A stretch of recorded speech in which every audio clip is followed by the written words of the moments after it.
तो दोस्तों, अगर आप पूरी कहानी का एहसास करना चाहते हैं और पूरी घटना जानना चाहते हैं तो वीडियो को अंत तक ज़रूर देखें। मेरे ससुराल वाले बहुत अमीर थे, इसलिए मैं और मेरे पति अलग मंजिल पर रहते थे। मेरा पति अपने बाप का बड़ा कारखाना बिजनेस संभालता था, इसलिए वो सुबह से शाम तक और कभी कभी रात तक भी बिजी रहता था। मैं उसके घर गई तो वहाँ का ऐशो आराम देखकर मैं हैरान रह गई। मेरे पति ने मेरी मदद के लिए कई नौकरानियां रखी हुई थी, मगर उसकी एक पुरानी नौकरानी मासी जी धीरे धीरे मेरे करीब आने लगी। मासी जी ने मुझसे कहा कि मैं यहाँ काफ़ी सालों से काम कर रही हूँ और आपके ससुराल वाले मुझे बिल्कुल घर के सदस्य की तरह ही समझते हैं। ये सुनकर मैंने भी उन्हें खास अहमियत देना शुरू कर दी। मासी जी एक दिन मेरे कमरे में आईं। मैं बहुत थकी हुई थी क्योंकि सास जी ने मुझे पूरे घर के कामों की ट्रेनिंग दी थी। उन्होंने कहा कि बेटी तुम आराम करो, मैं तुम्हारे लिए खास हर्बल चाय बनाकर लाती हूँ जो थकान उतार देगी। ये सुनकर मैं चौंक गई। मैंने कभी किसी नौकरानी से ऐसी मदद नहीं ली थी, इसलिए मैंने फ़ौरन मना कर दिया क्योंकि मुझे अच्छा नहीं लगता था कि कोई पराया मेरी इतनी परवाह करे। ये सुनकर वे चुप हो गईं और मेरे कमरे से चली गईं। तभी मुझे एहसास हुआ कि मैंने उनकी बात का जवाब बहुत सख्ती से दिया था। शायद वे पहले भी इस परिवार में ऐसे ही मदद करती होंगी, मगर मैंने साफ इनकार करके उनका दिल तोड़ दिया था। और चैनल को सब्सक्राइब कर लीजिएगा दोस्तों। जो भी सब्सक्राइब करेगा, मैं दुआ करती हूँ कि उसकी हर मुश्किल आसान हो जाए। प्लीज़ जल्दी से सब्सक्राइब कर लीजिएगा। अगले दिन भी वैसा ही हुआ। मासी जी ने फिर वही बात दोहराई। मैं उस दिन बहुत थकी हुई थी, इसीलिए मैंने हाँ कर दी और चाय पी ली। ये सुनकर वे खुश हो गईं और चाय बनाने लगी। वे इतनी अच्छी और सुगंधित चाय बनाती थीं कि मुझे फिर से आराम महसूस होने लगा। ये देखकर मासी जी कहने लगी, बेटी आपको आराम की ज़रूरत है, आप लेट जाओ, मैं यहाँ बैठी रहूँगी। मैं जैसे सुकून की लहर में थी, इसलिए फ़ौरन लेट गई। मासी जी मेरे पास बैठी रहीं। उसके बाद मुझे होश नहीं रहा और मैं गहरी नींद में सो गई। मुझे नहीं पता था कि मैं कितने घंटे सोती रही। मेरी आँख खुली तो मैंने देखा कि मासी जी अभी भी वहाँ बैठी थी। ये देखकर मुझे उन पर तरस आ गया और मैंने अपना पर्स खोला और कुछ नोट निकालकर उनके हाथ में रख दिए। ये देखकर वे शर्माने लगीं। बेटी, ये आप मुझे पैसे देकर शर्मिंदा कर रही हैं? मेरी सैलरी अच्छी है, मुझे इन पैसों की ज़रूरत नहीं है।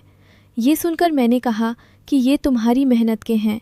ये सुनकर मासी जी ने पैसे लिए और कमरे से निकल गईं। मेरा पति रात को देर से आता था, इसलिए मैंने शाम को फिर मासी जी को अपने कमरे में बुलाया और कहा कि तुम्हारी चाय से मुझे बहुत सुकून मिलता है, इसलिए जब तक मेरा पति घर नहीं आ जाता तब तक तुम मेरे पास रहो। शायद मासी जी को अच्छा लग गया था, इसलिए वे मेरी बात सुनकर खुश हो गईं और कहने लगीं, मैं तो आपकी मामूली सी नौकरानी हूँ, जैसा आप कहोगी मैं वैसा ही करूँगी। तुम्हें सुकून मिले इसलिए मैं रोज़ चाय बनाती रहूँगी। ये सुनकर मैंने कहा कि तुम्हारी सलाह और चाय में जादू है, इसलिए मेरी सारी थकावट उतर जाती है।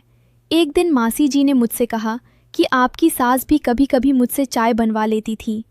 वे भी मुझ पर पूरा भरोसा करती हैं।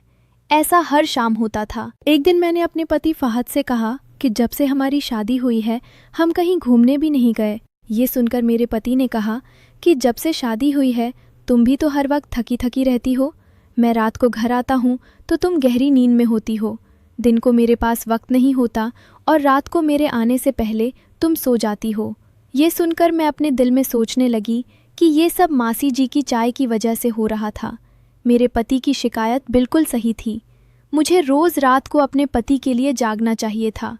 उस दिन मैंने फैसला किया कि आज रात जब मासी जी चाय के लिए कहेंगी तो मैं इनकार करूंगी, ताकि मुझे नींद ना आए और मैं अपने पति के आने तक जागती रहूं। शाम हुई तो मैंने नहाकर खुद को तैयार किया और दुल्हन जैसा महसूस करते हुए बिस्तर पर बैठ गई। मासी जी मेरे कमरे में आईं तो उन्होंने चाय के लिए पूछा, मगर मैंने साफ इनकार कर दिया। मेरी बात सुनकर वे कुछ उदास हो गईं और वापस चली गईं।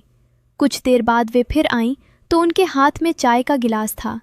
मैंने कहा नहीं, लेकिन वे कहने लगी, बेटी ये खास हर्बल है, थोड़ी सी पी लो तो कोई नुकसान नहीं होगा। मैंने पी ली और पति का इंतज़ार करने लगी, मगर मुझे नींद आ गई और मैं सो गई। सुबह मैं जागी तो मासी जी फौरन मेरे कमरे में आईं और कहने लगी, बेटी आपके लिए नाश्ता लेकर आऊं? ये सुनकर मैंने अपने पति के बिस्तर की तरफ देखा, वो खाली था। ये देखकर मासी जी कहने लगी, वो मालिक को ज़रूरी फैक्ट्री का काम था, वो नाश्ता करके चले गए। ये सुनकर मेरा मूड खराब हो गया। मैं रात भर उसका इंतज़ार करती रही, मगर वो सुबह होते ही ऑफिस चला गया। मैंने मासी जी से कहा कि मेरे लिए चाय ले आओ। मासी जी कमरे से बाहर निकल गईं। तभी मैंने अलमारी की तरफ देखा तो चौंक गई। रात को मैंने कुछ जेवर और नकद रखे थे, मगर अब कुछ गायब थे। मेरा सर भारी होने लगा। मुझे ये सोचकर चक्कर आने लगे कि रात को मेरे कमरे में क्या हुआ था, मगर मुझे कुछ याद नहीं आया।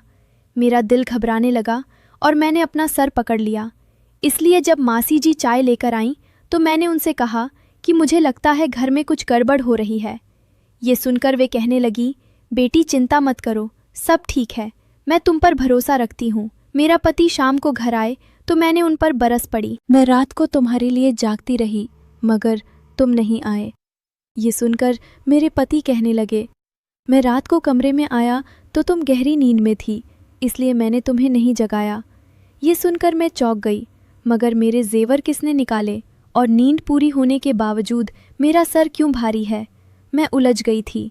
मेरे पति कहने लगे, अच्छा ठीक है, मूड खराब करने की ज़रूरत नहीं है। मुझे आज रात एक काम के सिलसिले में बाहर जाना है, इसलिए देर हो जाएगी, मगर अभी मेरे पास 3-4 घंटा फ्री है। अगर तुम कहो तो हम अभी कहीं बाहर घूमने जा सकते हैं। ये सुनकर मेरा मूड खुद ब खुद ठीक हो गया और मैं सारी रात वाली बातों को भूलकर खुश हो गई। शादी के बाद ये पहला मौका था कि मैं अपने पति के साथ कहीं बाहर जा रही थी। मैं जल्दी जल्दी तैयार हुई, इसलिए मैंने एक नौकरानी को बुलाया और मासी जी को बुलाने को कहा। थोड़ी देर गुजरी थी कि मासी जी मेरे कमरे में आ गईं। वे मेरे पास बैठ गईं और चुपचाप घर की बातें करने लगीं। ये देखकर मुझे शर्मिंदगी हुई। मैंने उन्हें इतना बुरा भला कहा, मगर उन्होंने मेरी बात को बिल्कुल बुरा नहीं माना। मैंने उन्हें चुप देखा तो कहने लगी, मुझे उस वक्त पता नहीं क्या हो गया था, इसलिए मैंने तुम्हें खरी खरी सुनाई। मैं इतने दिनों के बाद अपने पति के साथ कहीं बाहर जा रही थी, इसलिए मुझे तुम्हारा टोकना अच्छा नहीं लगा, इसीलिए मुझे माफ़ कर दो। मैं उनकी मालकिन थी और उन्हें इस काम के पैसे देती थी, मगर अब भी मुझ में इंसानियत ज़िंदा थी, इसलिए मैंने मालकिन होकर भी नौकरानी से माफ़ी मांग ली, क्योंकि वे भले ही नौकरानी थी, मगर वे एक इंसान भी तो थी। मेरी बात सुनकर मासी जी कहने लगी, बेटी मैं आपकी नौकरानी हूँ, इस काम के लिए मैं आपसे सैलरी लेती हूँ, इसीलिए आपको हक है, आप जो चाहे मुझे कह दे। ये सुनकर अब मैं चुप हो गई, मगर मैंने सोच लिया था कि आइंदा इससे ऐसा कुछ नहीं कहूँगी। वो उस दिन देर तक मेरे पास रहीं और फिर मुझे नींद आ गई। मुझे नहीं पता था कि मासी जी मेरे कमरे से कब निकली और कब मेरे पति घर पर आए। मैं सुबह उठी तो मेरा पति बाथरूम में था और बाहर जाने के लिए तैयार हो रहा था। मैंने उसे देखा तो उससे पूछा कि कल रात तुमने मुझे क्यों नहीं जगाया? वो कहने लगा, तुम बहुत थकी लग रही थी, इसलिए मैंने सोचा आराम कर लो। ये सुनकर मैं फिर उलझ गई। ऐसा कई दिन चलता रहा। हर दिन मासी जी चाय लाती, मैं पीती, नींद आ जाती और सुबह कुछ न कुछ छोटी मोटी चीज़ें गायब हो जाती। पहले तो सिर्फ छोटी रकम, फिर एक ब्रेसलेट, फिर घर का एक पुराना दस्तावेज़ जो बिज़नेस से जुड़ा था। घर में तनाव बढ़ने लगा। मेरी सास जी कहने लगी कि घर में कोई चोर घुस आया है। मैं मासी जी का बचाव करती क्योंकि मुझे उन पर पूरा भरोसा था। मैं सोचती थी कि वे इतनी सालों से परिवार के साथ हैं, वे कैसे गलत हो सकती हैं। लेकिन मेरे दिल में शक की एक छोटी सी किरण जलने लगी थी। एक शाम मेरे पति फाहद बहुत परेशान होकर आए। उन्होंने बताया कि कारखाने में कुछ बड़े ऑर्डर रद्द हो गए हैं और बैंक अकाउंट में भी अनजान ट्रांजैक्शंस दिख रहे हैं। ये सुनकर मेरा दिल धड़क उठा। मासी जी ने तुरंत सुझाव दिया कि बेटी एक अच्छे ज्योतिषी बाबा से मिलो, वे उपाय बताएंगे और सब ठीक हो जाएगा। ये सुनकर मैंने फाहद को कहा और हम दोनों अगले दिन बाबा के पास गए। बाबा ने बहुत सारे रुपए लिए और कई पूजा पाठ के उपाय बताए। हमने सब किया, लेकिन नुकसान रुकने के बजाय बढ़ता गया। हर हफ्ते कुछ न कुछ गायब होता और बिजनेस में घाटा होता। मैं रात को अकेले बैठकर सोचने लगी, मासी जी की चाय पीने के बाद ही ये सब शुरू हुआ था। क्या वे सच में मदद कर रही हैं या कुछ और। मैंने फैसला किया कि अब मैं छुप छुप कर नज़र रखूंगी।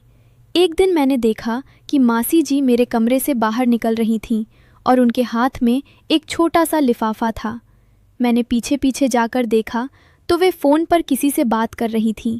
वे कह रही थीं कि हाँ, और पैसे मिल गए हैं, अब जल्दी प्लान पूरा करो। मेरा दिल घबराने लगा। मैंने सोचा शायद मैं गलत सुन रही हूँ, लेकिन अगले दिन फिर वही हुआ। मैंने धीरे धीरे सबूत इकट्ठा करना शुरू किया। मैंने अपने पति को सब कुछ बताने का फैसला किया, लेकिन पहले पक्का करना चाहती थी। एक शाम जब फहद घर आए तो मैंने उन्हें सारी बातें बताईं। शुरू में वे नहीं माने। उन्होंने कहा कि मासी जी तो परिवार का हिस्सा हैं, तुम गलत समझ रही हो। लेकिन जब मैंने फ़ोन की कॉल रिकॉर्डिंग और गायब जेवरों की तस्वीरें दिखाईं तो उनका चेहरा बदल गया। हमने मिलकर पूरे परिवार को बताया। सास जी भी हैरान रह गईं। अगले दिन हमने मासी जी को पूछताछ की। मैं पहले तो मना करती रही, लेकिन सबूत देखकर रोने लगी। सच निकला कि मासी जी का भतीजा बाहर से उनसे मिलता था। वे दोनों मिलकर घर की छोटी छोटी चीज़ें चुराते थे और बिजनेस के दस्तावेज़ों की फ़ोटो खींचकर बाहर किसी को बेचने की कोशिश कर रहे थे। मासी जी ने चाय में हल्का सा नींद का पाउडर मिलाना शुरू कर दिया था, ताकि मैं जाग न सकूं और वे आराम से काम कर सकें। ये सुनकर पूरा परिवार सदमे में था। हमने पुलिस को बुलाया और मासी जी को घर से निकाल दिया। उसके बाद घर में शांति आई। मेरे पति फाहद ने मुझे गले लगाया और कहा कि तुमने सही किया। अगर तुमने समय पर नहीं बताया होता तो हम सब बर्बाद हो जाते। सास जी ने भी माफ़ी मांगी कि उन्होंने मुझे पहले नहीं सुना। हमने मिलकर बिजनेस को फिर से संभाला। मैंने अपनी वकील की पढ़ाई दोबारा शुरू कर दी। अब हर शाम फहद समय निकालकर मेरे साथ बैठते और हम दोनों घर की बातें करते। कोई चाय या नींद की ज़रूरत नहीं पड़ती थी, क्योंकि अब हम एक दूसरे पर भरोसा करते थे। दोस्तों, ये कहानी मुझे बहुत कुछ सिखा गई। अजनबियों पर अंधा भरोसा करना कितना खतरनाक हो सकता है। चाहे वे कितने भी पुराने क्यों न लगे, परिवार की एकता और खुली बातचीत सबसे बड़ी ताकत है। ताबीज़, उपाय या शॉर्टकट कभी काम नहीं आते। मेहनत, ईमानदारी और अपने लोगों से बात करना ही सच्चा रास्ता है। अगर आप भी कभी अकेलापन महसूस करते हैं तो अपने परिवार से बात करें। बाहर वालों पर भरोसा मत करें। ये मेरी कहानी थी।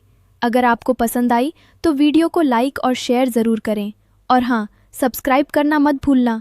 मैं फिर मिलूंगी एक नई कहानी के साथ। अलविदा।